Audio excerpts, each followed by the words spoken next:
Elves and goblins were thought of as alien visitors by medieval men and women. UFOs and ETs are modern man's technological age version of these visitors. With the explosion of the atomic bomb, new mysterious and uncontrollable forces seem to have been unleashed on the world on an unprecedented scale. And at the same time, extraterrestrial beings began appearing in droves in our skies. Starting in 1947, thousands of alien spaceships were sighted. And soon, we had encounters with alien creatures, followed by abductions, government cover-ups, cooperation with aliens, aliens among us intent on taking over the world. What is this phenomenon? Is it a collective delusion induced by the end of the millennium anxiety? Or is it a strained effort to grasp phenomena which we are not equipped to understand? Where are these alien visitors from? Are they real? What if they are not from other planets? What if they are from other dimensions? And we can make a case that they have been interacting with us as long as we have been here on Earth. In the next stories, we will show you the different ways extraterrestrials are showing up and impacting human life. Some of the methods you will see are magic visions of other realities, while others seem altogether terrifying. This is the Alien Enigma.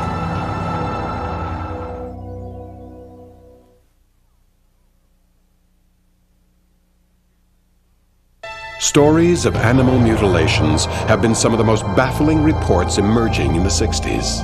Linda Moulton Howe is one of the most respected researchers in this field.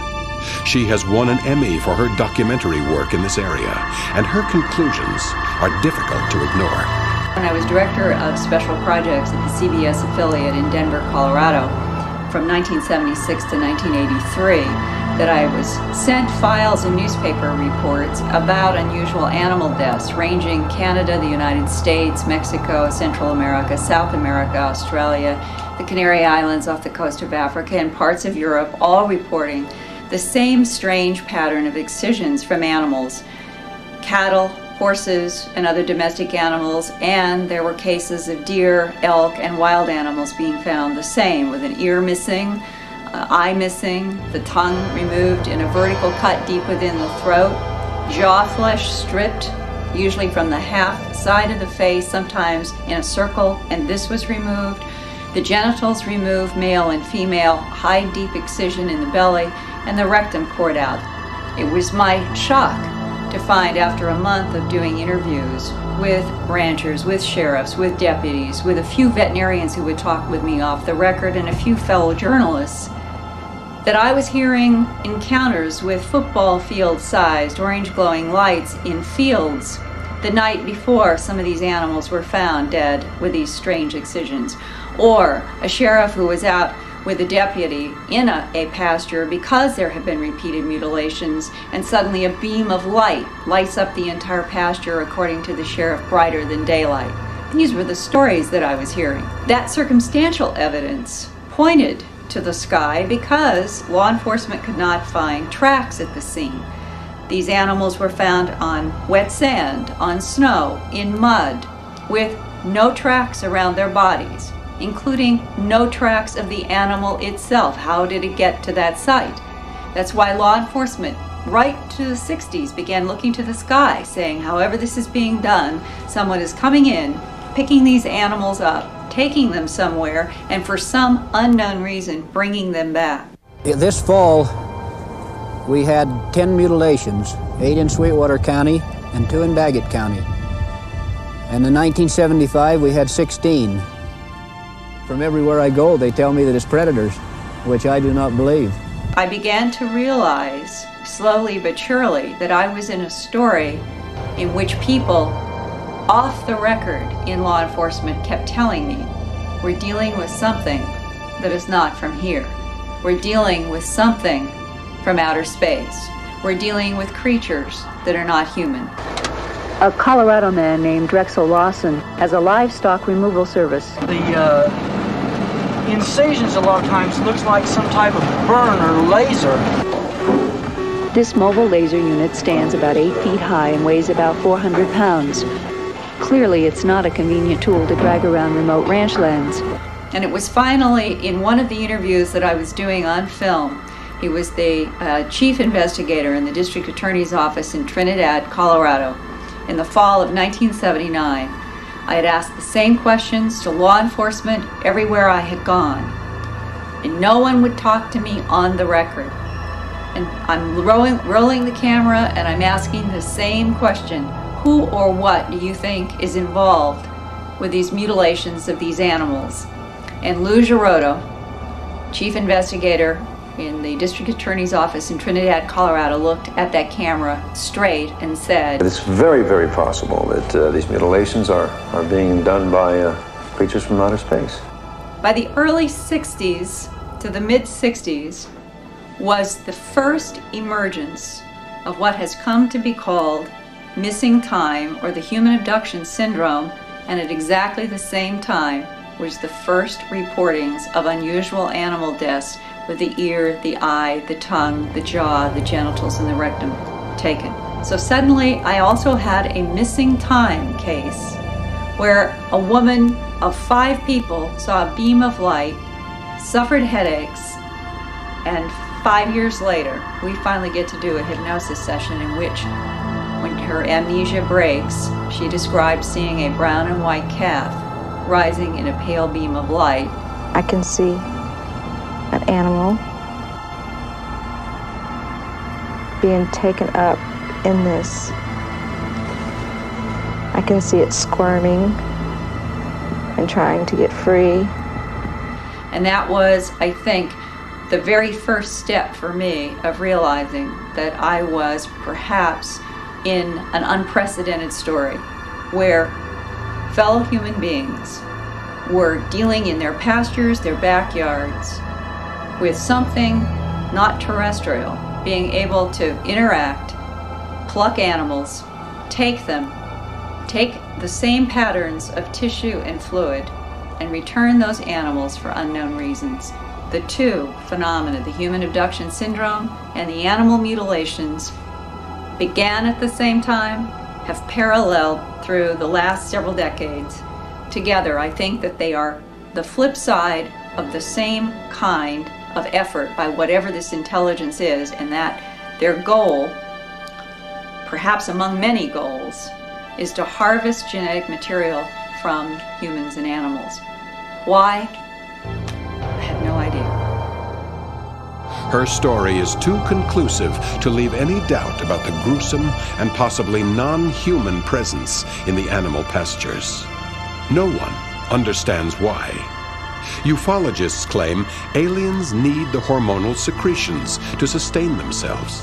However, a civilization eons ahead of us should be able to synthesize enzymes. What is the real purpose or message?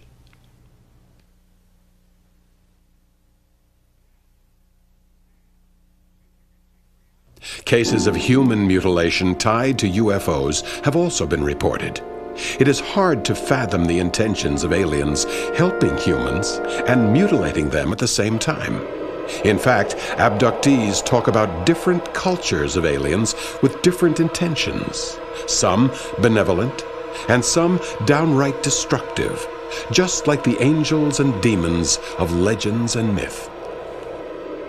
This is the first case ever reported in the world of a human mutilation by extraterrestrial. A man was found about 48 hours after his death with several wounds, cuts in the body, and with removal of many vital organs. This is a photograph made by the police of the state of São Paulo. Many holes were found, symmetrical holes, perforations were found in the man's head, throughout which were extracted part of the brain tissue. This is a very amazing picture, but it's very, very similar, fantastically similar to the ones we have taken from animal mutilated all over the world. Here you can see clearly different holes. One of them is in the man's leg, the left leg, and one is in the umbilical area. Throughout this hole was extracted a lot of organs, like the stomach, the liver, a part of the lung, the heart, and intestines. Experts that performed the autopsies in the body concluded that it was used as some sort of a sucking device.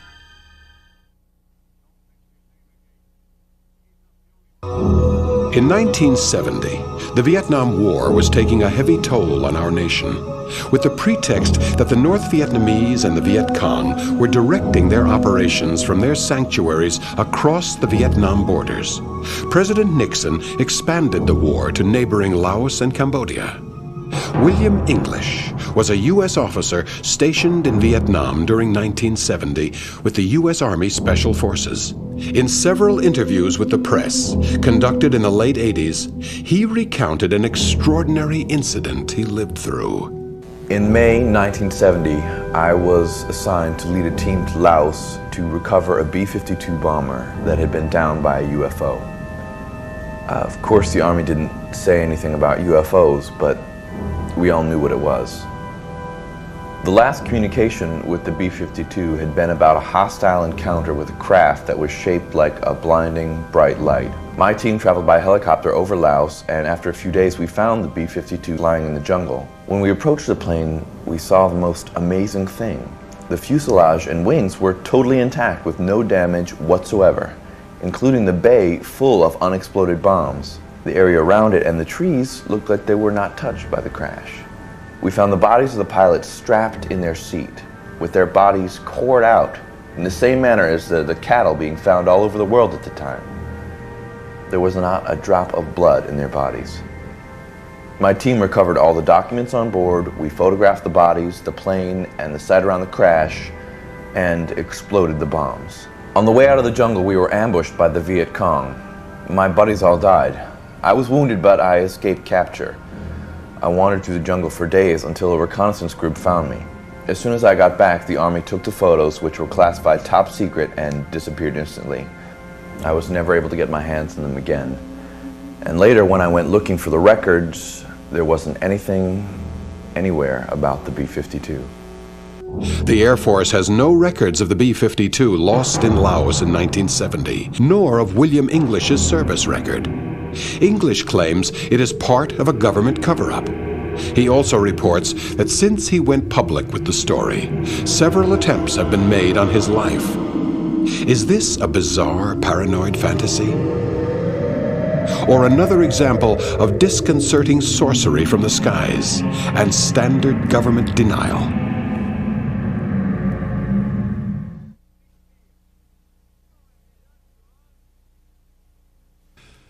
This story shows an abduction leading to a positive, life-transforming experience.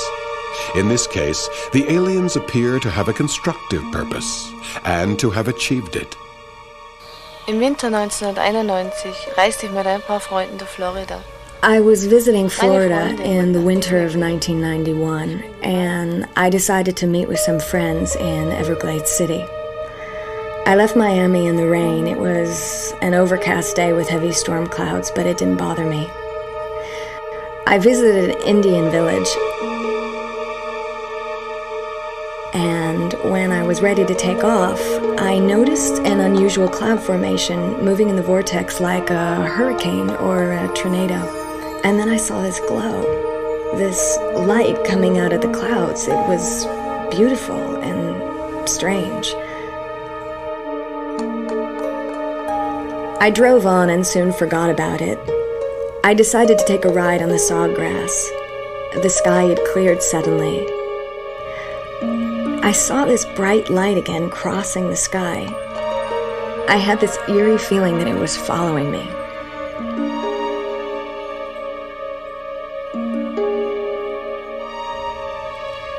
I stopped to look at the grassland. I took a bike and rode for a couple of hours and took pictures. It was all so peaceful.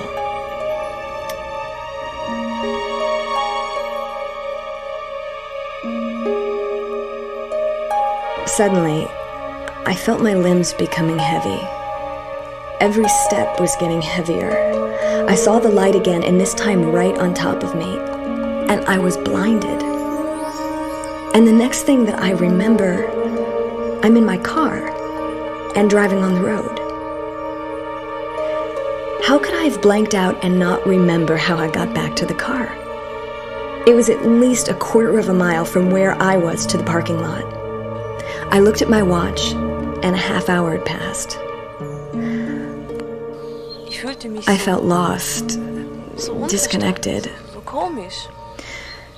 When I returned to Zurich, the physical problems began. I felt nauseous. I started seeing lights, like fireworks, in my field of vision. They came and went. Then I started hearing buzzing sounds. One morning I woke up with a nosebleed. I never had a nosebleed before.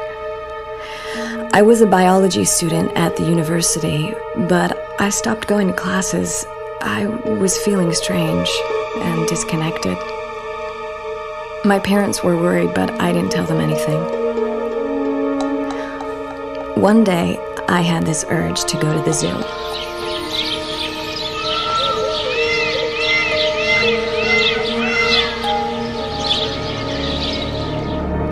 And a strange thing happened there.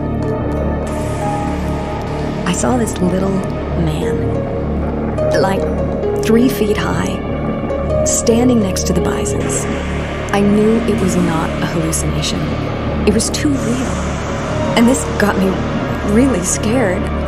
I knew then I had to see a psychiatrist. Dr. Weller was friendly. We talked, and then she put me through a hypnotic regression. Einen silbernen Streifen, weil vom Boden kommt? I see a thread, a silver thread stretching from the ground, disappearing in the sky. And now I'm in it, lifting from the ground. I'm flying. I'm suspended in this tunnel. It's an endless corridor with the sound of 1,000 buzzing bees. I feel myself vibrating. I feel my cells are vibrating. And now I'm in this huge cavern. Everything seems to float. I can't move. These creatures, they're talking to me. They're flooding my mind telepathically.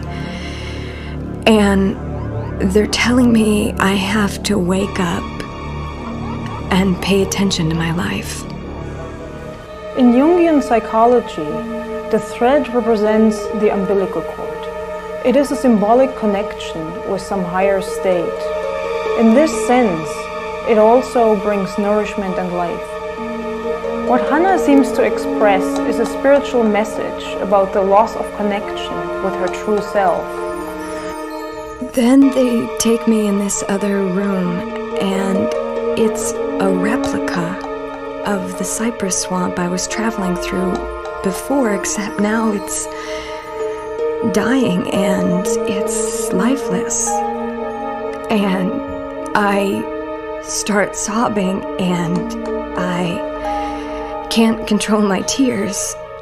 They tell me the earth is sensitive like any being. Listen to the earth, the spirit of the earth, and it will tell you what to do.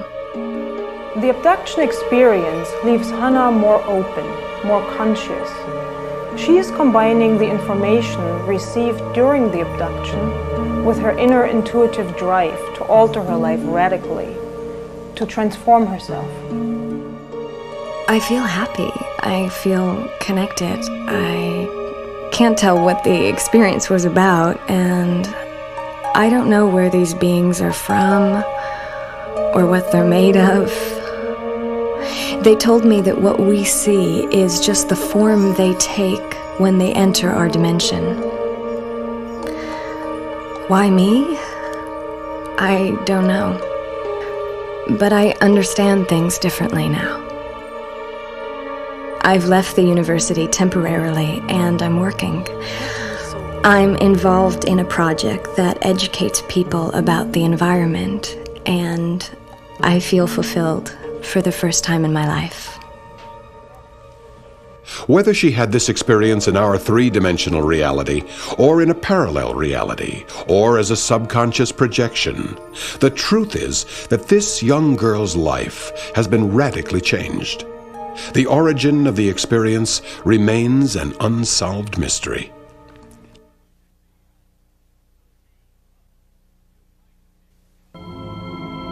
When Captain Larry Coyne, a pilot in command of an Army helicopter, filed a report in 1973 called Mid-Air Collision with a UFO, he pried open the secrecy door of the military establishment. The report was released under the Freedom of Information Act in the 80s. I, Larry Cohn, was the pilot in command. The flight crew assigned was Captain First Lieutenant Arrigo Jezzi, co-pilot, Sergeant Robert Yanisek, crew chief, Sergeant John Healy, flight medic.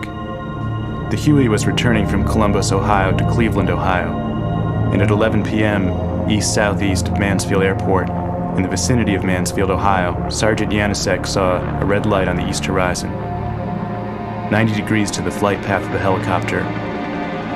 Approximately 30 seconds later, Sergeant Yanisek yelled that the object was converging on the helicopter at the same altitude, at an airspeed in excess of 600 knots, and on a mid-air collision heading. I saw the converging object, took over the controls of the aircraft and initiated a power descent from 2,500 feet to 1,700 feet to avoid impact with the object. A radio call was initiated to Mansfield Tower, who acknowledged the helicopter and was asked by myself if there were any high-speed performance aircraft flying in the vicinity of Mansfield Airport. However, there was no response received from the tower. We expected impact from the object instead. However, the object stayed over us for some time. A beam of green light opened up from the bottom and lit the interior of the chopper as if in full daylight. I tried to contact Mansfield, but both radio channels were dead for at least 7 to 8 minutes after the incident. I returned the aircraft at 3,500 feet and flew it back to Cleveland, Ohio. The flight plan was closed after the FAA Flight Service Station notified of the incident. Mr. Porter, the commander of the 83rd U.S. Air Command in Columbus, was also notified of the incident. The press dismissed the story as a case of collective hallucination. The case was shelved by the Army with no further explanation. Hundreds of similar cases are routinely dismissed in the same manner. However, 4 Army pilots trained to recognize hostile situations believed they had had an encounter with a UFO. Was the UFO real?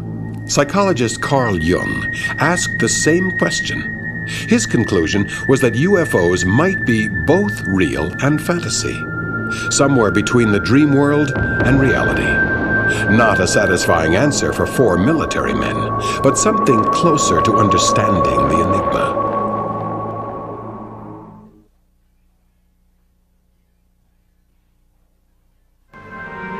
Linda Moulton Howe has reported on mysterious black helicopters being sighted in the animal pastures. Black or unmarked helicopters have also been reported in Vietnam, although combat situations can be confusing. This story, as related by researchers Fawcett and Greenwood, points to combat situations with the appearance of crafts not from this world. In July 1968, Newsweek reported that American troops were spotting dozens of unidentified helicopters flying south of the DMZ. According to a Newsweek reporter present at the scene the night of June 15th at the headquarters in Dong Ha, an Army captain received a radio communication about a dozen supposed helicopters flying over the DMZ. Air Force jets were dispatched to the area, and according to a Navy pilot, 1 aircraft was shot down. A reconnaissance plane was flown over the area, but found no trace whatsoever of the wreckage. The only trace was a burned hole in the ground. This is similar to several other cases in which a burned spot or a circular imprint is found after an alleged UFO sighting. The South Vietnamese government reported that at the same time, a U.S. Navy ship had been mysteriously sunk, blaming the U.S. Navy plane for the incident. Although accidents of this kind are common in wartime, both the Army and the Navy issued statements pointing to a baffling and unidentified enemy. General George Brown, Air Force Chief of Staff, made the following statement in 1973. They were not called UFOs. They were called enemy helicopters, and they were seen up around the DMZ in the summer of 1968. This caused some shooting there, and there was no enemy at all involved.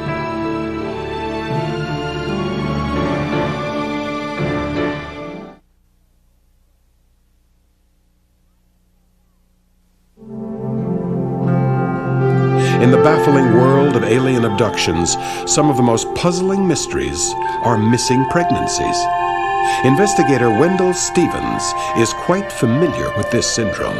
In the 3 cases that I looked at, all 3 of the women seemed to have become pregnant unexpectedly, and then they became pregnant without the presence of a husband or a boyfriend. In both cases, they had dreams of being abducted aboard a spacecraft and being artificially impregnated. And in both cases, the babies were taken at about the 3rd month, and they were taken in such a way that the mother was pregnant up to that time and certified so by the doctors, and then she lost the baby overnight without a great loss of blood, woke up the next morning and suddenly she is not pregnant. She goes back to the doctor, and the doctor says, we don't know what happened to the fetus. We don't know whether it's an experiment in manipulating genetics, in cross-hybridizing species, or what. On the night of June 30th, 1983, in a small town near Indianapolis, Indiana, Kathy Davis saw a light sweeping the lawn in front of her house. In the morning, she found an 8-foot wide circle burnt in the grass. After developing a series of physical and mental problems, she underwent regressive hypnosis conducted by New York researcher Bud Hopkins. She discovered that she had been abducted regularly and frequently since childhood. I'm pretty sure it was September 23rd, 1993. I was watching TV, and a bright flashing light caught my eye out the front door. We all ran out to look at it, and it was tremendous white light with multitudes of sparkling color in it. And it got very bright and large, and then it got very small and tiny to a pinpoint, and then it kept doing that, getting bigger and littler as it was moving down to the tree line and back and forth across the trees. I was very excited and shocked when I saw this light in the sky. And then I started to get a little nervous when I saw something walk towards me in the road. And then we also heard a beeping sound. I had a tumor that had been photographed on an ultrasound machine in my uterus, and then we had this experience, and then when I had the surgery to remove the tumor and have the hysterectomy, the tumor was gone. So I tend to feel that something happened that night to remove that tumor. Perhaps it wasn't a tumor. Maybe it was a fetus, I don't know. Kathy Davis claims that during an abduction in 1983, she was shown a child which was the product of her earlier impregnation in the 70s. This child was a cross between a human and a humanoid, and in her words, looked like an angel. I had a missing pregnancy that has left a lot of unanswered questions in my life. I've had some memories of that pregnancy, that child who was a girl. I remembered seeing her later in life, as an older child, one time, and she was accompanied by those gray beings. I've had many experiences with some life form other than human in my life since I was 5, all the way up until just recently. Most of the time, these beings that I have seen, had the experiences with, are about 4 feet tall, 4.5 feet tall, kind of grayish looking, large heads, really black eyes that kind of look through you rather than just looking at you. When I was younger, growing up, I had medical examinations, I guess for lack of a better way to put them, where samples of my tissue and hair and skin and nails and saliva were removed. And painful, alarming gynecological exams were performed on me. And I was never told why. I was never given any explanation as to why they were doing this to me. I don't think they intentionally wanted to hurt me, because there were a lot of times when I would feel pain, they would take the pain away. I don't know why they've been abducting me, other than perhaps because they took my mother at some point before I was born, and they're following genetic lines. I don't even know if they come from a planet. I've seen things that make me feel almost as if it's an interdimensional or a time thing. But then I've seen things that also make me feel like some of it might be extraterrestrial. And I've also seen things, you know, I've also heard things from other people too that make me feel as if they may even already be here living amongst us and we don't even know it yet. Kathy Davis's story was told in Bud Hopkins' best-selling book called Intruders. She has undergone a definite traumatic experience, which almost shattered her life. She sounds believable, and yet the aliens don't. If aliens are so technologically advanced, why do their medical techniques resemble 19th century procedures? If it doesn't come from Nebraska or Leeds, England, or Milano or something, if it's not human, in other words, it is other. And to try to predict what other would do, or what other has as its capabilities, is just, to me, totally futile. I've had experiences with many different types of alien creatures, going all the way back to my childhood. One of the main ones I've encountered is what I call a chalky-colored creature. It's about 4 to 5 feet tall. It doesn't have any hair. It has huge black eyes, no pupils, no whites, no ears, no hair. All of the creatures look alike. I can't tell whether each one is a male or a female. They all look identical. These creatures have taken me aboard the craft.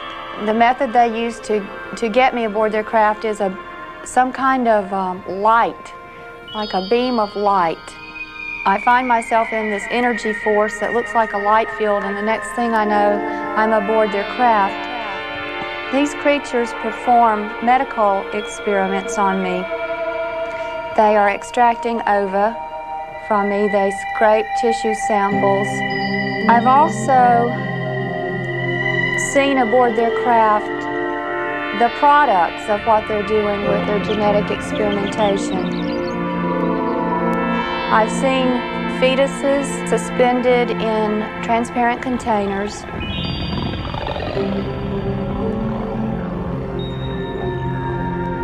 Inside the containers lies a little hybrid-looking baby that looks part human, part alien. They seem to be making a hybrid race. Abduction cases outside the United States are not reported as frequently, except in countries that are open to the UFO question. This hypnotic session was filmed in a psychiatrist's office in Finland. The woman did not appear overwhelmed by the experience. In fact, she perceived the aliens as a source of energy.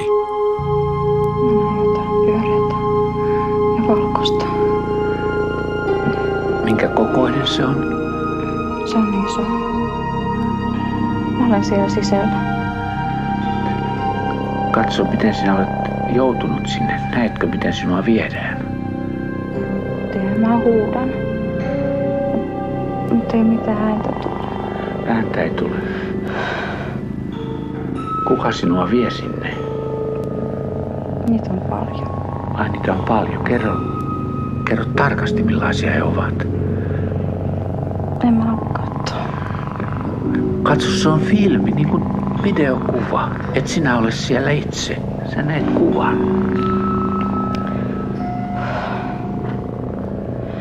Mutta niin sydämestä. Nyt olet suojassa täällä. Se ei ole... Sinä näet sellaisen kuvan vaan siellä. Ja voit kertoa siitä. Enemmän kuin sinä. Ihan oikea. Nyt on paljon niitä pieniä poikia. Minkä näköisiä ovat? Ne sekin ruipeloita. Ne on pitkät kädet. Ne vaan seisoo ja katsoo mua.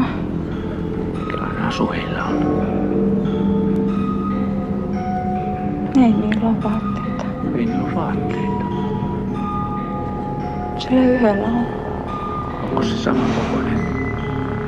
Ei, kun se on niistä kaikkein isoin. Kokoinen? Isompi kuin sinä tai minkä kokoinen? Se on mua isompi vähän.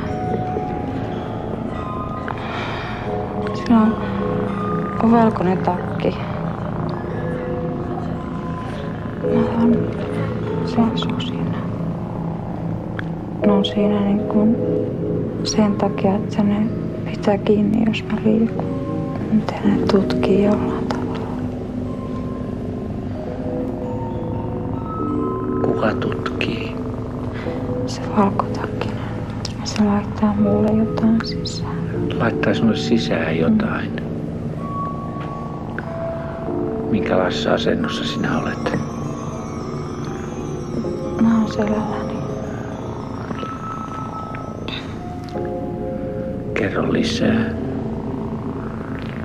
Kun se laittaa sitten sen esineen sisään, niin se sanoo mulle, että mulle syntyy poika. Kysy siltä, että kuinka sinut on hedelmöitetty sitä poikaa saamaan. Se on laitettu keinotekoisesti minuun. Se on laitettu keinotekoisesti sinuun. Mutta mistä se solu on alkuaan otettu, kun se ei ole sinusta? Kysy se häneltä.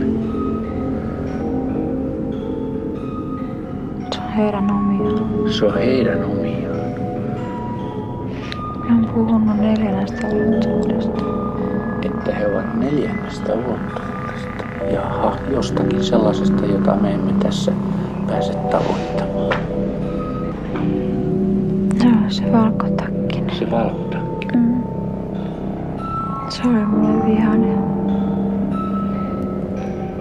Mistä hän oli vihainen sinulle? No kun mä puhuin koko ajan. Ja heräsin monta kertaa. Heräsit monta kertaa. Oliko hän sukupuoliyhteydessä sinuun? Ei. Ei. Hän katsoi korvia. Hän katsoi korvia vaan. Ja sanoi, että toinen on operoitu jo. Että mun pitää nukkua, että hän saa sen toisenkin korvan operoitua.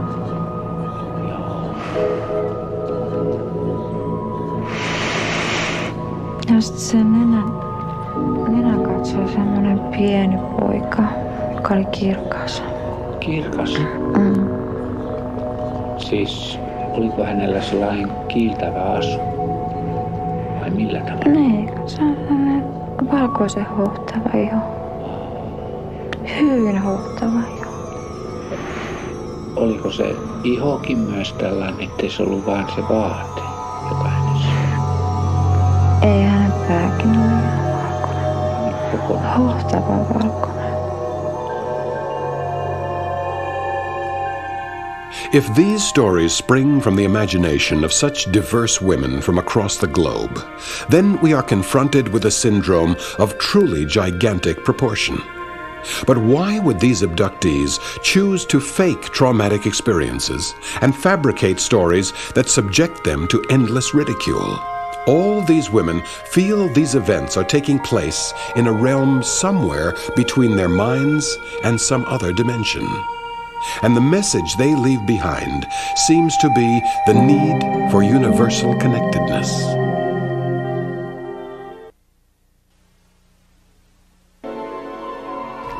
Between December 1989 and March 1990, several UFOs were sighted over Belgian skies by thousands of witnesses, the police, and 5 NATO radar stations. The Belgian military attempted pursuit and destruction of the objects. The military had first admitted the incidents, but very quickly the statements were denied, which led journalist and writer Derek Sheffield to suspect a major international cover-up.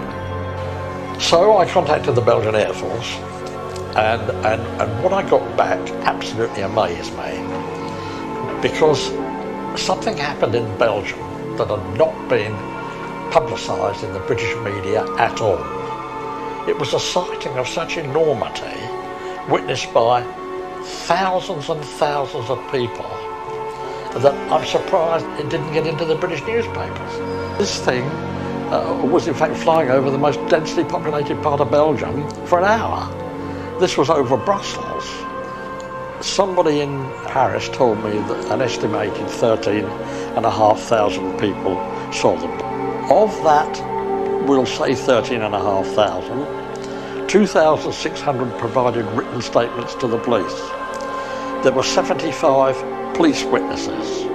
On March 30th, 1990, Wavre experienced an incident which was reported by 5 radar stations and triggered a chase by 2 F-16s. The F-16s took off from the Belgian base of Bevekem in pursuit of the UFOs and chased them to 6 minutes from UK airspace, then lost them. The Belgian Air Force went after it, and once again we come into problems now. The Ministry of Defence here say that at no time was this thing, or these things, ever considered a threat. But the mere fact that the Belgian Air Force were up means that it had been classified as hostile. They're not allowed to intercept unless this is so. The movements of this object were described by the pilots and radar operators as wildly erratic and step-like, and a zigzag course was taken over the city of Brussels with the 2 F-16s in pursuit. Visual contact was not possible against the lighting of the city. What in fact the pilots said over Brussels was that this object dropped in altitude to 200 feet and they lost it among the buildings in Brussels. And they were worried, apart from the fact that they were flying fairly close together at night, they were worried of being so low to the buildings in Brussels itself. They showed intelligence because every single time the pilots attempted to lock on with a radar, they took very violent evasive action. In one radar lock-on, the object that was locked onto changed height 9 times from 200 feet to 10,000 feet in huge jumps. Then it actually changed course 7 times, sometimes quite drastically, changed speed from 115 knots to 1,800 knots in plus or minus 2 seconds. But if I can tell you that all that happened in 22 seconds, it was in fact too violent for the radars and the F-16s to hold their radar lock on, and they shook them off. And this happened many times. The Belgian NATO radars detected 8 objects. I have radar pictures taken from the F-16 radars that show 8 objects. The pilots, I gather, at one stage got quite panicky about this. And then he asked for permission to attack. Now, if anybody considers these are the actions of pilots who don't consider that an object is hostile or not, then I don't believe it. One ufologist said it was quite obvious that the Belgian thing was a tanker refueling several aircraft. And I wrote back, most annoyed, and said, I've never heard so much rubbish in all my life. Number one, you tell me a tanker that can accelerate from 200 knots to 1,500 in 2 seconds. You tell me of a tanker that would refuel 9 aircraft simultaneously at night at 12 o'clock midnight when they can't see anyway. Absolute nonsense. The Belgian Ministry of Defense, Leo Delcroix, and the Air Force Chief of Operations, Alfred de Bauer, admitted the sightings and the confrontation with the UFOs. Apparently, the disclosures made to Sheffield were considered too dangerous, and immediately after, all parties denied any UFO activity. There are many reports from witnesses on the ground in Belgium that saw these things coming towards them, changing shape all the time. I have a statement from one woman who says that she saw a triangle coming towards her, very low over the tops of some trees, that was changing from a triangle to an oblong to a square as it was coming towards her. People on the ground said at one stage that they actually saw the two F-16s turning inside the big triangle. There were two triangles, a small one and a big one. And what came out were in fact 3 balls of light with another light in the centre. But a very interesting thing happened when they processed the negative, because when they enhanced the blue on the negative, an object appeared, and it was rather like a triangle with the edges cut off. The same photograph showed an unbelievable acceleration rate of 280 kilometres to 1,800 kilometres in a few seconds. According to Professor Leon Brenning, a non-nuclear dynamic theorist at the Free University of Brussels, this would represent an acceleration of 46 G and would be beyond the possibility of any human pilot to endure. So if it was declared hostile for the Belgians, then it was declared hostile for NATO. NADG, the NATO Air Defence Ground Environment Radar System, consists of 80 radar stations, all interconnected, that cover the whole of Europe. And on this particular instance, there were, I think, 4 Belgian and 1 German that detected it. We're not talking about 1 radar set. We're talking about 5 radar stations. We're not talking about 1 radar system. We're talking about 5 different radar systems. We're not talking about 1 person seeing it. We're talking about thousands on the ground seeing it and the pilots in the air seeing it. Everybody confirmed everybody else.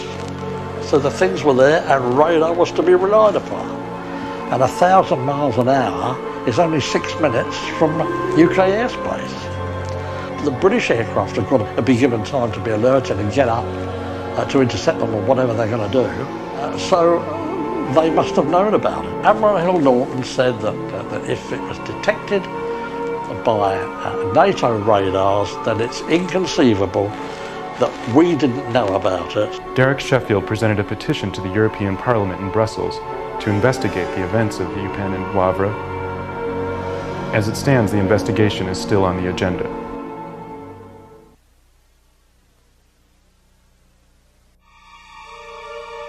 The entities operate with the same disregard for physical laws as the images of our dreams.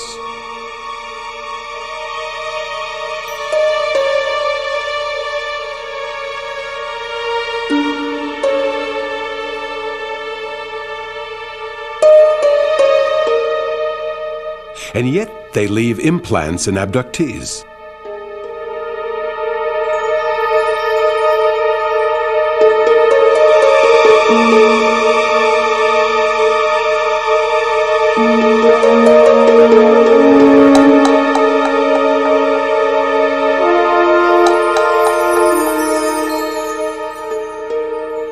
Design elaborate crop circles.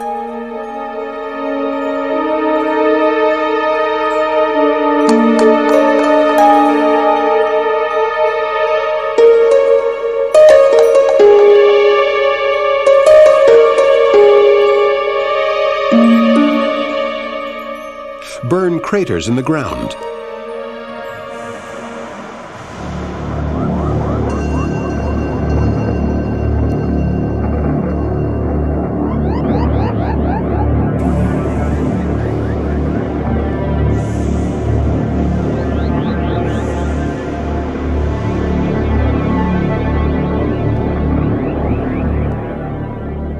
And leave lives shattered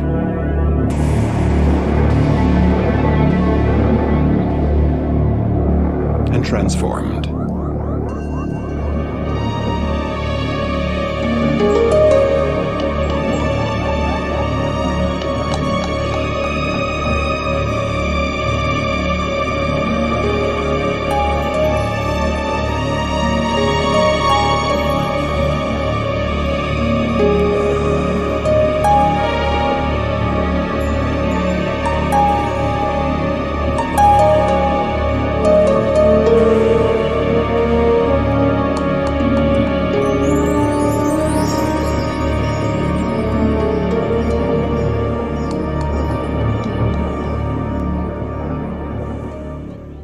Aliens may not be of this world, but they seem as real as our thoughts, emotions, and dreams.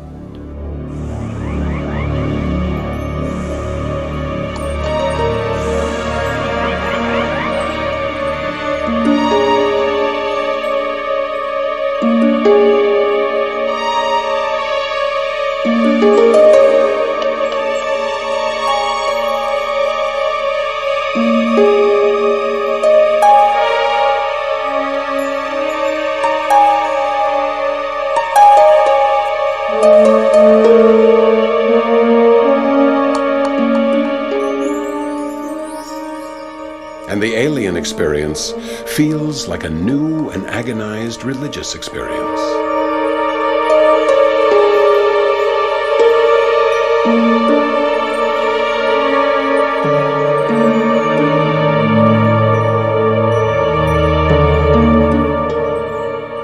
Maybe the beginning of a new understanding of who we truly are.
Elves and goblins were thought of as alien visitors by medieval men and women. UFOs and ETs are modern man's technological age version of these visitors. With the explosion of the atomic bomb, new mysterious and uncontrollable forces seem to have been unleashed on the world on an unprecedented scale. And at the same time, extraterrestrial beings began appearing in droves in our skies. Starting in 1947, thousands of alien spaceships were sighted. And soon, we had encounters with alien creatures, followed by abductions, government cover-ups, cooperation with aliens, aliens among us intent on taking over the world. What is this phenomenon? Is it a collective delusion induced by the end of the millennium anxiety? Or is it a strained effort to grasp phenomena which we are not equipped to understand? Where are these alien visitors from? Are they real? What if they are not from other planets? What if they are from other dimensions? And we can make a case that they have been interacting with us as long as we have been here on Earth. In the next stories, we will show you the different ways extraterrestrials are showing up and impacting human life. Some of the methods you will see are magic visions of other realities, while others seem altogether terrifying. This is the Alien Enigma.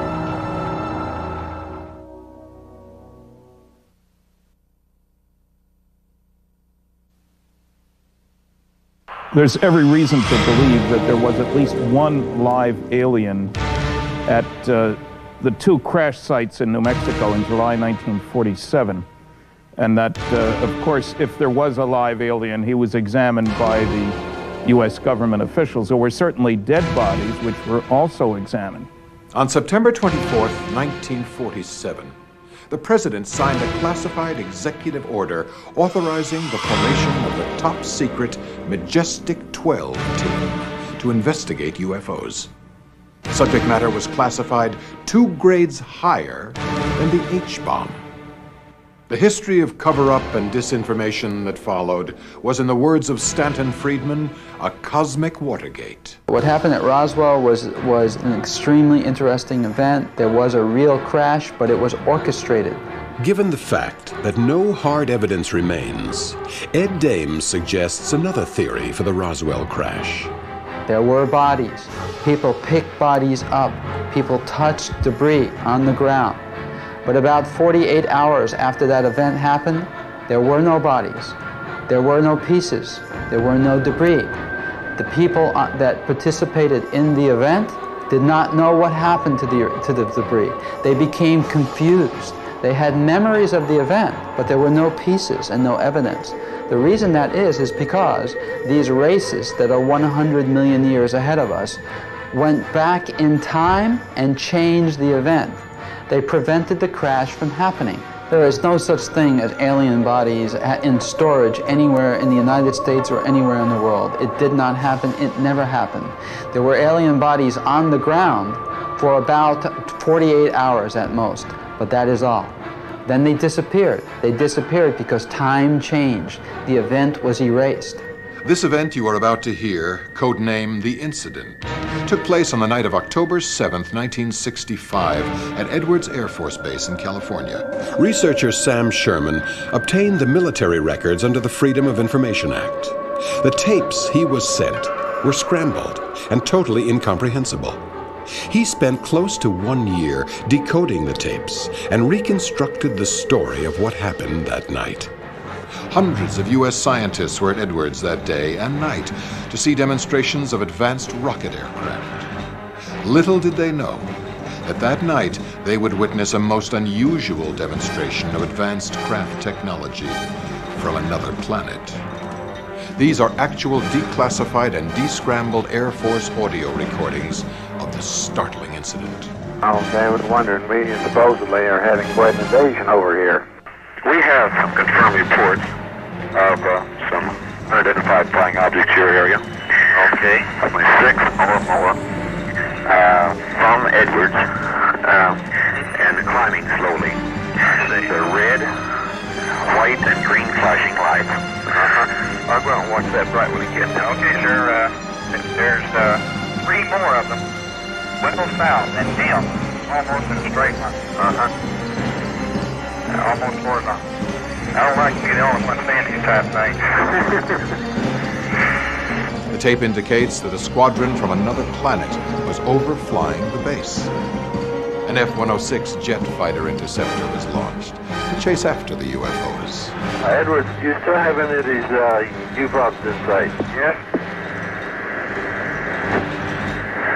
Okay, try to pick out one you want us to intercept, and we'll take a 0-1 in on him. Have him proceed. Have one at 075. Couldn't say the distance. Right. Hi, what heading's the interceptor on now? He's on 080 heading.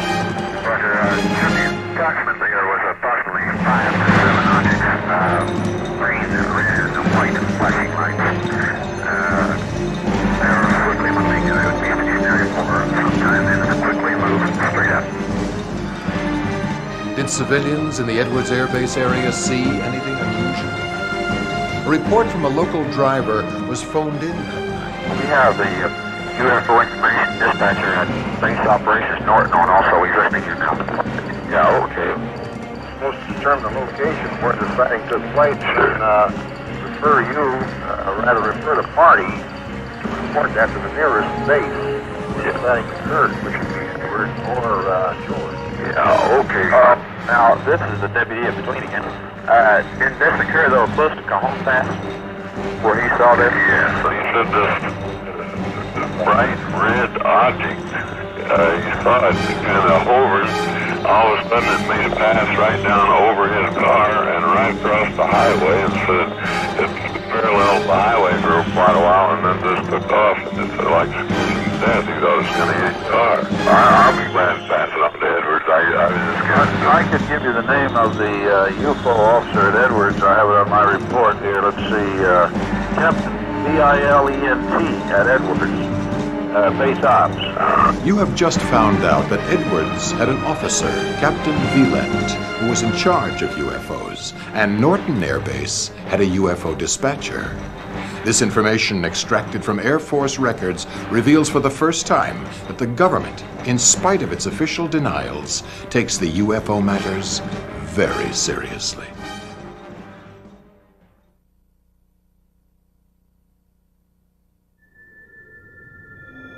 Abductions started in the 70s on a large scale. This one from 1973 is the most researched case in the world, a classic case that has baffled researchers, the U.S. Army, and the U.S. Navy. The conclusion? The aliens are mischievous and untrustworthy. On October the 11th, 1973, Calvin Parker, a friend of mine, and myself went fishing on the Pascagoula River in Pascagoula, Mississippi. It was probably a little after the sun went down in the evening.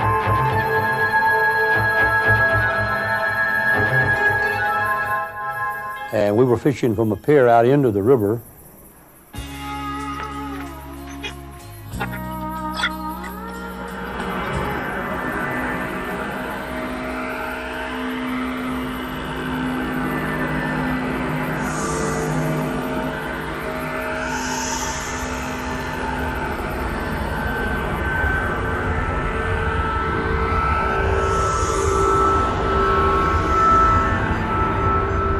And there was a brilliant light, and when they took hold of me, I felt pain in my left arm. I seemed to rise above the ground to the height they were into the light beam, and they carried me aboard the craft. And inside the room that we were in was probably round. It was glowing from the walls, and in front of me, something came out from the wall. It appeared to be a big eye.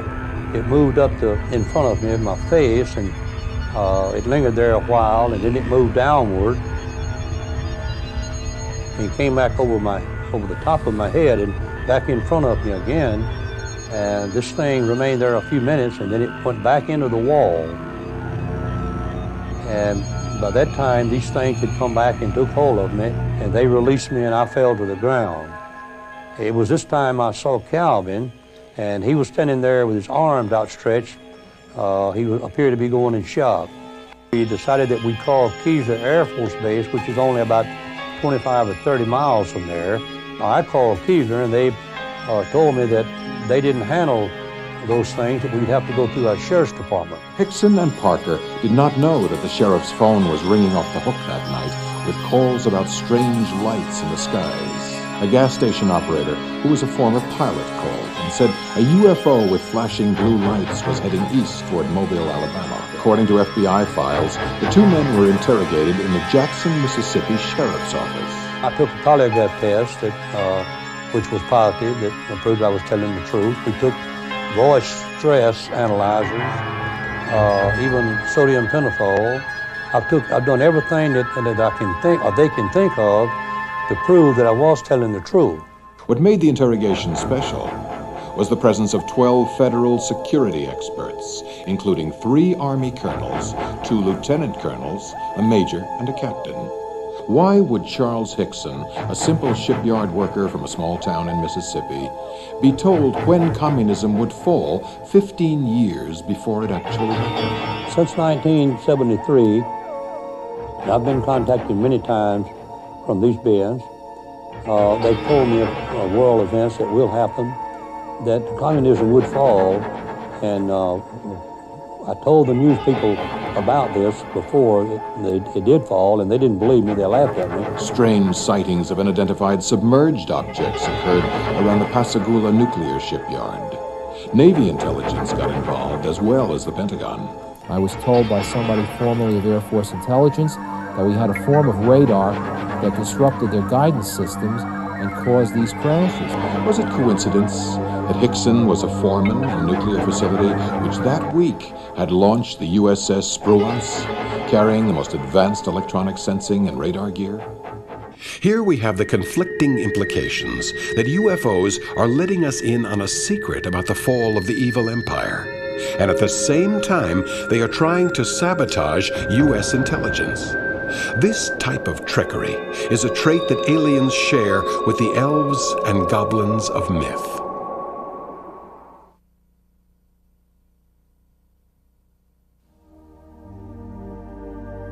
Salyut 6 and Soyuz 9 orbited the Earth together from June to November 1978. On the 17th of June, cosmonauts Vladimir Kovalyonok and Alexander Ivanchenov sighted a UFO. In space, they held the following conversation about what they had seen. An object is approaching us. Our distance from the Earth is starting. Our position coordinates are 93 and 70. The object is moving away from the Earth towards us. The object is moving in the direction of 2030. It's right under our craft. A ball, almost like a tennis ball. It's growing much larger. Right wide. It is getting closer. It's right before our craft. It is too close. It's going away.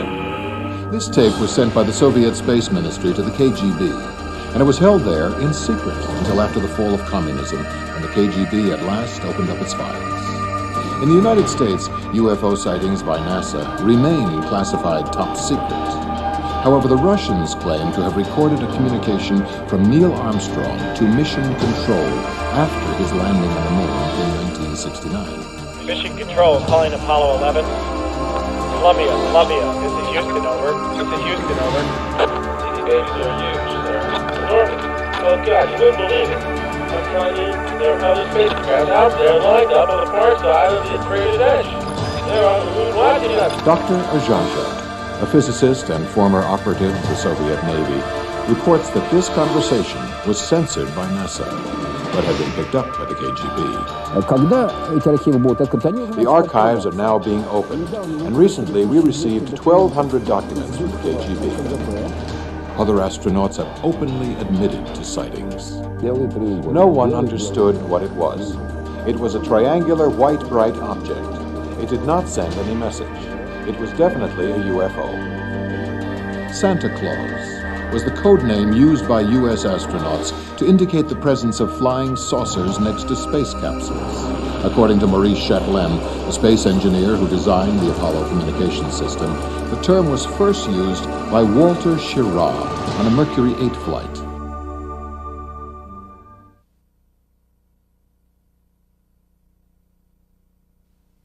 I recently worked with a man whose experiences occurred in the Philippine Islands, another man whose experiences occurred in Israel. I've received letters from people in Saudi Arabia. I've worked with someone from Japan. This is a totally global phenomenon. The abduction question is very complex, and at the same time, very bizarre. According to this story from Italy, an intelligent entity selected an unsuspecting couple, induced amnesia, and manipulated their reality with no visible purpose. Questo era uno dei casi di teletrasporto più strani. I was researching stories on the paranormal for an article I was writing, and I came across a most bizarre event which took place in Turin in 1993. Now, Turin is a large industrial city in northern Italy with a long history of black magic and paranormal phenomena.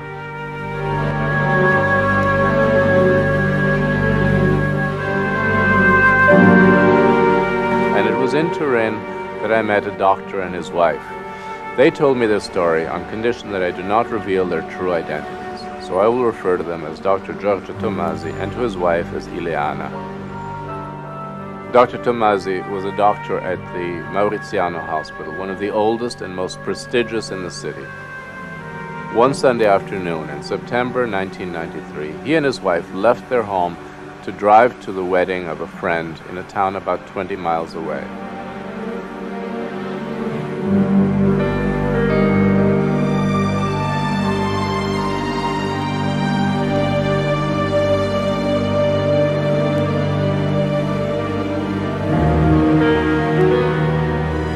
As they were driving, Giorgio noticed a dark shape in the sky trailing them. He knew it could not be an aircraft or helicopter because he couldn't hear any engine noise.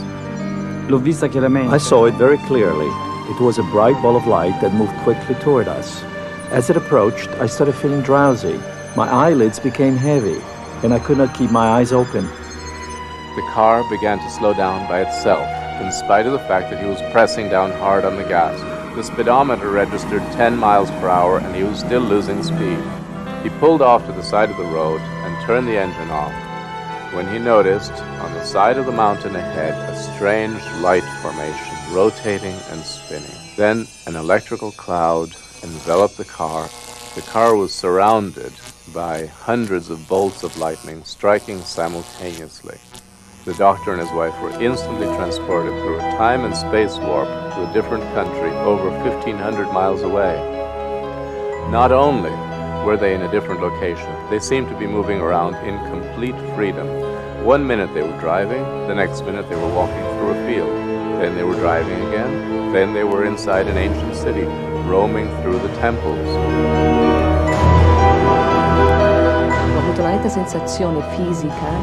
I remember very strongly that it was a very physical experience. I remember exactly the smell of the sea and the wind on my skin. I don't think there are words to describe this kind of experience because I knew very well that I wasn't dreaming, and yet I could not possibly make sense of what was happening. As in similar cases, the aim seems to be to confuse and disorient the witnesses, overwhelming and teasing them at the same time.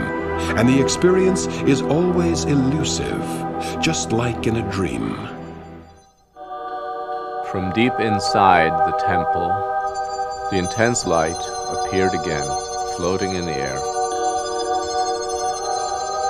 The ball of light then wrapped around them in a scanning motion, and then suddenly they were sitting in their car in the hills of Turin again. Their watches and the clock in the car had stopped at 4 o'clock, the time when they first saw this light. Scared and confused about what they had just experienced, the couple decided to continue on to the wedding. When they arrived at the church, they realized that several hours had passed. Later that night, Dr. Tomasi and his wife paid a visit to a psychiatrist friend who conducted some tests. Dr. Tomasi and la signora sono passati presso il mio. Dr. Tomasi and his wife came to see me within the first 3 hours of the incident. I can verify that their cortisone level was around 60 micrograms per milliliter, which is 4 times the normal level. This indicates an unusually high stress situation. The next day, the doctor returned to the spot where he pulled off the road and took some samples of the earth where the electrical activity had occurred. The earth sample I have analyzed indicated that the area was exposed to temperatures of 1100 degrees Fahrenheit. The grass samples showed a substantial breakdown of the chlorophyll molecules with no residue of radiation.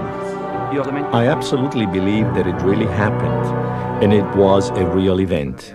How real was the experience?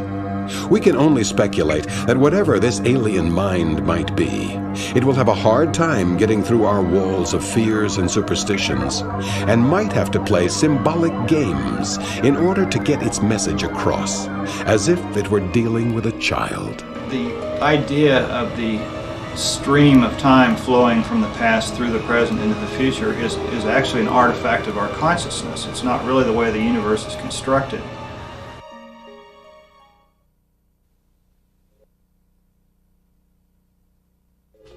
The disappearance of military planes to UFOs has been a subject hotly debated since the earliest incidents in the Bermuda Triangle. This case is corroborated by substantial testimonial evidence and good research by a respected military man.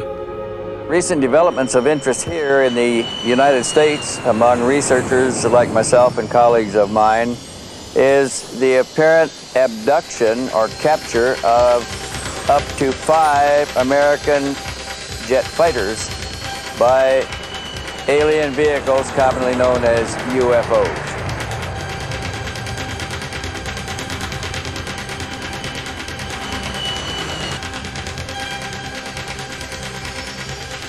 These captures began in September of 1988 when we lost the first fighter jet, Navy fighter jet, to action by a UFO.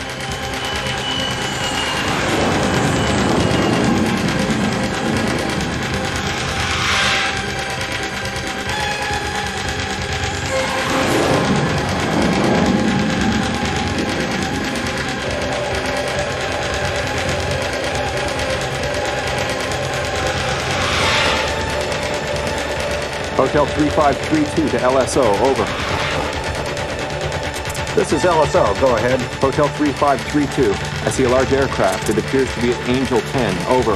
This is LSO. Can you identify the bogey, over? Negative. Bogey is heading at 090 at undetermined speed, over. This is LSO. Radar shows no aircraft in your vicinity, over. It's flying right at me from the rear now. I just have a bright flash. It's closing in.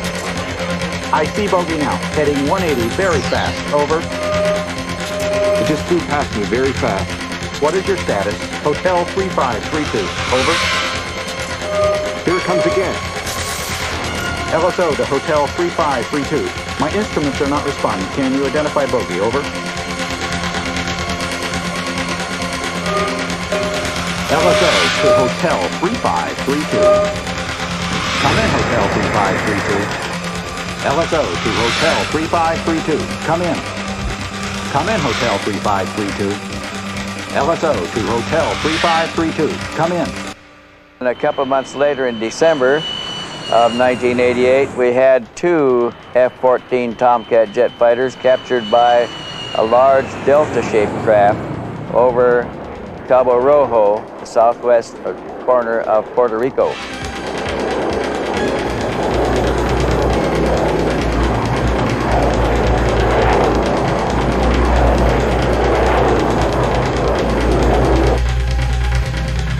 No traces were ever found of either the planes or the pilots. Colonel Stevens was told by the Navy that the F-14s were lost at sea. In reply to a request from a member of Congress, Rear Admiral David Rogers, Deputy Assistant Chief of Air Warfare, stated that there were no mysterious incidents involving U.S. Navy aircraft during that time frame. And yet several witnesses around Cabo Rojo noticed search helicopters over the waters the day after the incident. When a military security is penetrated to that degree, as easily as UFOs and ETs penetrated it, the government is not going to tell a foreign power that this had happened. I always warn people never to believe anything they say about this subject. One is the aliens themselves and the other is the United States government, because both lie and have lied and deceived. So don't believe the aliens, don't believe the Air Force. Jorge Martin, a UFO researcher who has investigated the case, interviewed several witnesses. Hubo una rara explosión en Laguna Cabo en 87. There was a very strange explosion in Laguna Cabo Rojo in 87. After that, I started seeing a lot of UFOs. I hear from people that there is an alien base near Laguna, but I do not know. All I know is that on March 17th, 91, I saw a UFO floating over the electrical station. It seemed to draw power from it. More than 100 people saw this. Then we had a major blackout and the generators were completely ruined. On December 28, 1988, I saw this enormous triangular shape. I ran to get my binoculars, and then I noticed two F-14s. They tried to intercept it, and then I don't know what happened. If the jets entered the UFOs by the rear or the side, they never came out. Then the whole thing was gone.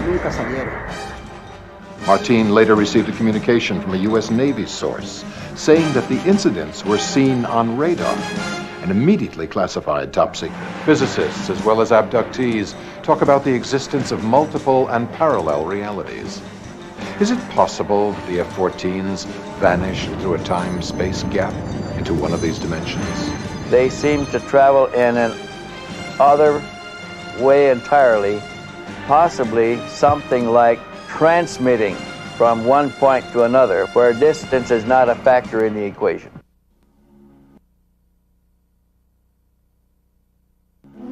There have been thousands of abduction cases reported worldwide, with the abductees claiming to have been almost broken by the experience. And yet, out of the ashes of this frightening experience emerges a story of visionary change with a biblical ring to it.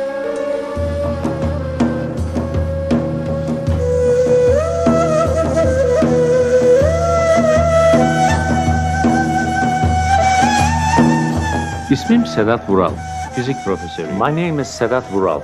I'm a physicist, and this story was told to me in great detail by a friend of mine who's a professor of psychology at the University of Istanbul. This colleague of mine, whose reputation is impeccable, has not gone public with this bizarre story for fear of ridicule in his conservative academic community. So we will refer to him as Professor Önder. Professor Önder was visited in 1985 by a young man, Arun Özbek, whom he had known for many years since they were both from the same small town in eastern Anatolia. Arun had recently moved to Istanbul, where he had got a job as a guard in Topkapı Palace. Arun considered this to be an important career move, since Topkapı Palace is one of the most important museums in the world.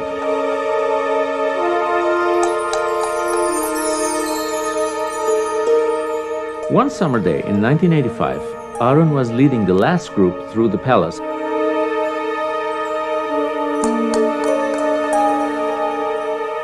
As he was preparing to close the section, he heard a strange buzzing sound coming from inside the quarters.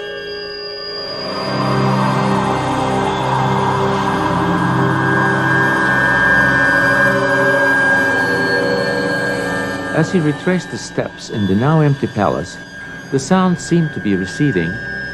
As he moved around it, kept changing directions.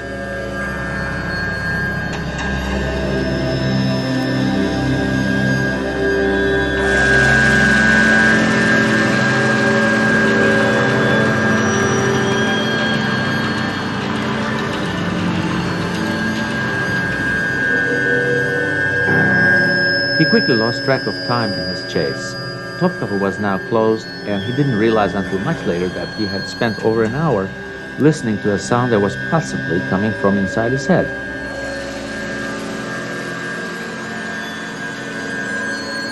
As the buzzing sound intensified and became high-pitched, he lost consciousness. His earliest recollection was of waking up on the roadside on the outskirts of town. He didn't remember a thing. He then made his way back to Topkapı. He was shocked to find out that he had been absent for 3 days and was fired. His wife had reported his disappearance to the police. Arun o gece eve gelmeyince çok heyecanlandı. She told him it was completely out of character, and she feared that something terrible had happened to her husband.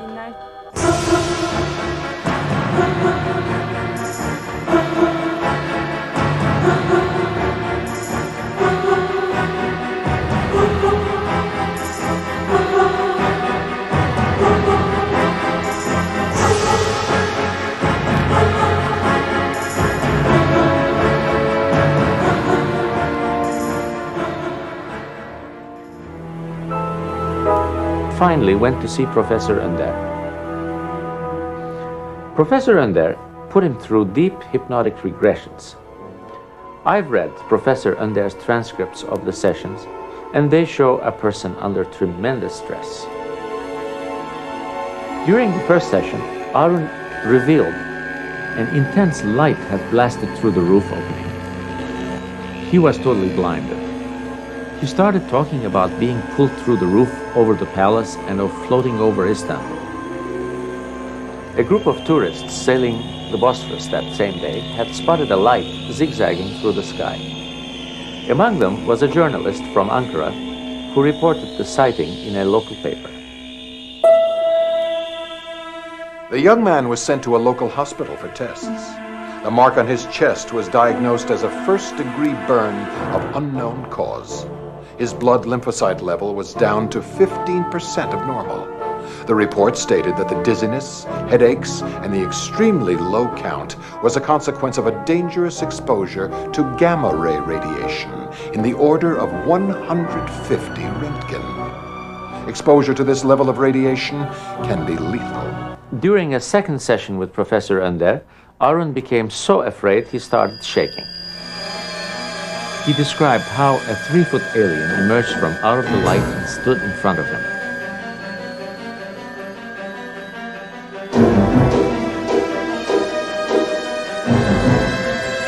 The alien touched him and he lost consciousness. Harun left town and family and disappeared. Professor Ender later discovered that the young man had joined the Sufis, a mystical Muslim sect with ancient origins.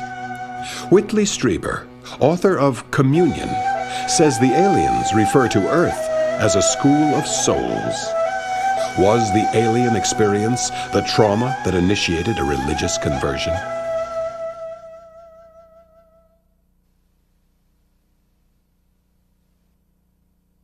Dr. Bruce Cornett, whose story you are about to hear, has a bachelor's degree in biology, a master's in paleobotany from the University of Connecticut, and a PhD in geology from Penn State University.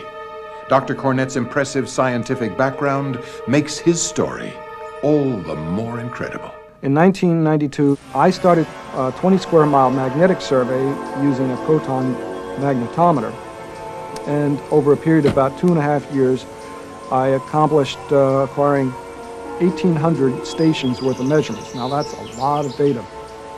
And I was able to generate a map which showed the natural geology, or reflected the natural geology below the valley floor.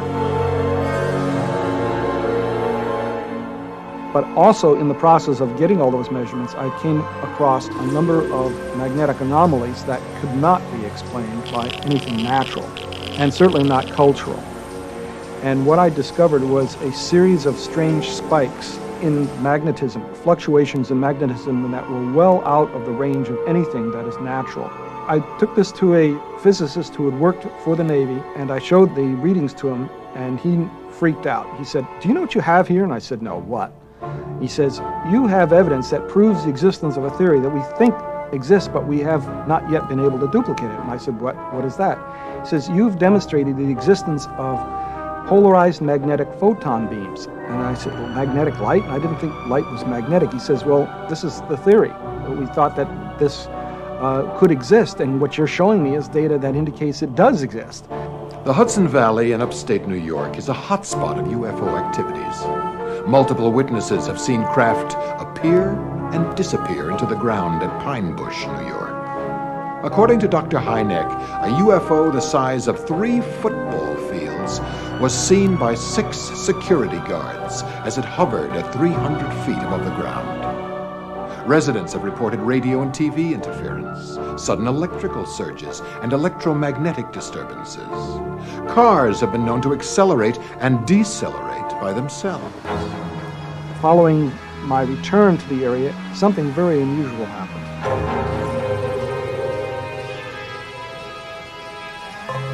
In this particular site, as I had taken 2 measurements, and on the 3rd measurement, when I pushed the button, I heard this crack, gunshot going off. I felt a sting in my chest. I took off my equipment and I lifted up my shirt and I found this very large brown bruise on my chest about the size of a quarter. When I got in my car and started coming back home, this brilliant light was waiting for me. And this thing, whatever it was, paces me all the way home. And I tried to catch up to it. It matches my speed. So I slow back down to the speed limit, and it slows back down. I don't know of anything other than a helicopter that can do that. All of a sudden, this cluster of lights unfolded a pair of wings. These huge wings came out, small lights projected out onto the wings, and then I heard a sound of jet engines come out. It rotated, turned into the flight path towards Stewart Airport, which is about 10 miles away. It was a perfect shape of a Boeing 707, but even though it sounded like a jet as it went over it, it had no engine pods on its wings. This pattern continued regularly. Every time I would go out into the field, the craft would come out and do performances for me. Were they coming out just to greet me and say hi? Well, I quickly discovered that there was much more complex than that. They were trying to educate me and broaden my understanding of their technology and their capabilities. In one particular case, when this happened, I was with a friend. He was a reporter for New York Times who had come up and seen this stuff enough times that he was convinced of its non-earthly or non-human nature. As we entered the area, the UFO hotspot area, here comes this brilliant white light, plasma light with a red light behind it. And I said, "Okay, Fred, watch what he's going to do." coming up to this intersection in a stoplight. As we slow down, he's going to slow down. He's going to stop right over the intersection in front of him. And Fred had never seen this before, so this was a new experience for him. As we slowed down for the red light, sure enough, this UFO slowed down right ahead of us and stopped right over the intersection. I said, okay, we're going to turn left now, Fred. Put on your left blinker. So as he puts on his left blinker, the UFO turns to its left, and we turn left, and it starts pacing us off to the right. As we're driving down, I'm saying, well, we're going to come up to a turn up ahead. We're going to make a right turn just around the curve up ahead. The UFO speeds ahead, waits for us at the turn so that when we get to the turn, he's waiting there for us. Now, how did he know? Unless he could read my thoughts. Experiments with microwaves point to the possibility that areas of the brain can be stimulated from a distance. Slow pulsed microwaves can create memory lapse. Controlled memory could possibly work the same way. I've had a number of x-rays done, skull x-rays, and also CAT scan done. When you look at the side x-ray, you find out that there are some interesting spaces or areas in my skull that lack bone in the precise location that abductees have described having implants placed within their skulls. One is directly below the ear, right below the auditory canal, and through the mastoid bone. You can also see very faintly an artificial object just in front of the pituitary gland, in front of the brain. If you take a look at this brain, there are two places within it where this implant might be located, which would give me the image that I am seeing. One is directly in front of the pituitary gland here, marked in red. The black is at the optic chiasm, the crossing of the optic nerves. There's also another place behind the pineal gland, adjacent to the occipital lobes, which image the peripheral vision. What I see when I move my eyes from left to right is a pair of bright circles. These are not flashing lights. These look more like what I would classify as panther eyes, staring me back in the blackness of my mind. Am I seeing what was supposedly put into my head to image what I was seeing and transmit it to some remote viewing apparatus? In this bizarre story, UFOs are behaving both as physical and psychic events. Once the line of communication is set up, the aliens, who have become personal guides, convey complex messages to Dr. Cornett, designed to enlighten and help humans. These statements, usually dismissed as pathology, have nevertheless uncanny parallels with contacts from other times. UFO messengers are the modern equivalent of angels, the cosmic messengers of ancient history. On the night of June 8, 1988, in Corhampton, England, several farmers watched a number of pulsing lights move silently across the sky and hover above a field of winter barley. In the morning, they found 3 circles, each about 30 feet in diameter, in which the crop was swirled and compressed. No footsteps in the ground around the circles, no human trace. There have been circles in all sorts of different parts of Britain, and indeed all over the world. There have been circles reported in Canada, in Australia, the USA, Japan, many countries in Europe. Certainly there have been circles this year in Sweden, and there have been a lot in Hungary. In 1978, 3 geologists on a surveying expedition 70 miles from Moscow had a very unusual experience.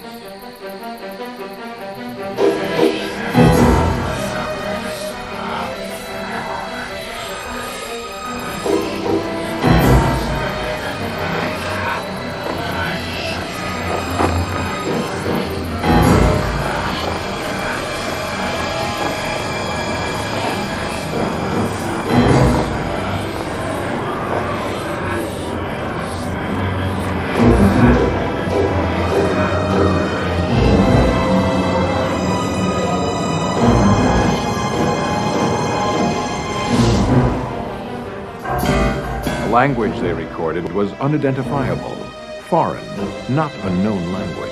When the incident concluded, they noticed that their clocks were turned back several hours. But the experience had seemed to last no more than a minute. In the morning, they found a large, perfectly shaped hole a few hundred feet from the tent.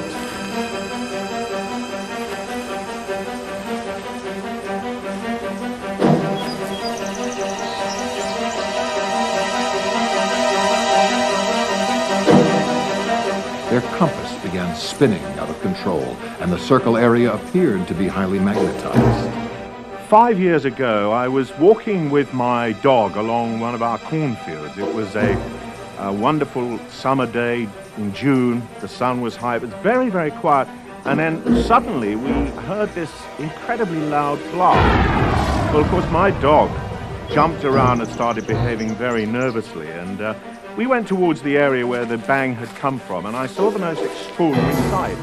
The crop was bending frantically, really, in a clockwise direction, and it was spiraling around and making crackling and electrical noises, and also there were some blue flashes coming from the cornfield. Well, of course, I was riveted, and I watched fascinated as a circle formed in front of my eyes out of the vortex, and then everything suddenly fell silent.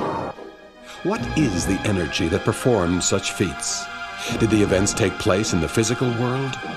And if they took place in the mind of the witness, what was the source of the energy that caused it? From 1988 through until 1991, there was a great development in the circles in England, and we got many extraordinary and articulate shapes. The pictogram discovered in Bradbury, England on July 17, 1991, is a complex geometrical shape with mystical and alchemical meaning related to the Kabbalah. In 1991 in Cambridgeshire, this heart-shaped circle was discovered by researchers. The shape is also one of the most complex mathematical symbols called the Mandelbrot set. Is this display of wizardry designed to impress us or confuse us?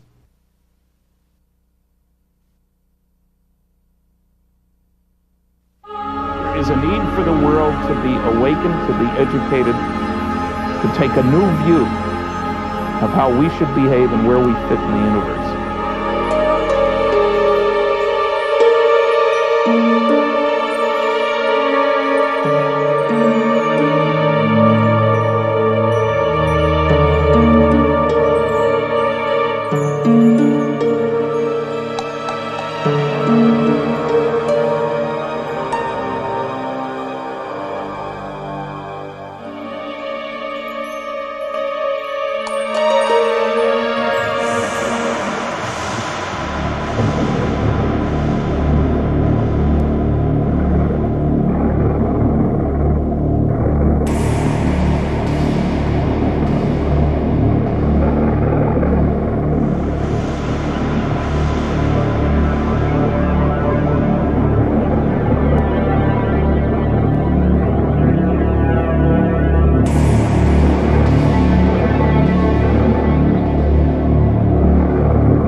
The time is now. Eventually we will understand that our relationship to beings from other worlds or other zones of reality goes back to the very beginning of our sense of time. Science knows that there could easily be over 1 million advanced civilizations in our galaxy of several 100 billion stars. The meaning of the alien experience may be the collective experience of seeing our own future image in the mirror. The solution to the alien enigma might ultimately be found in the human mind.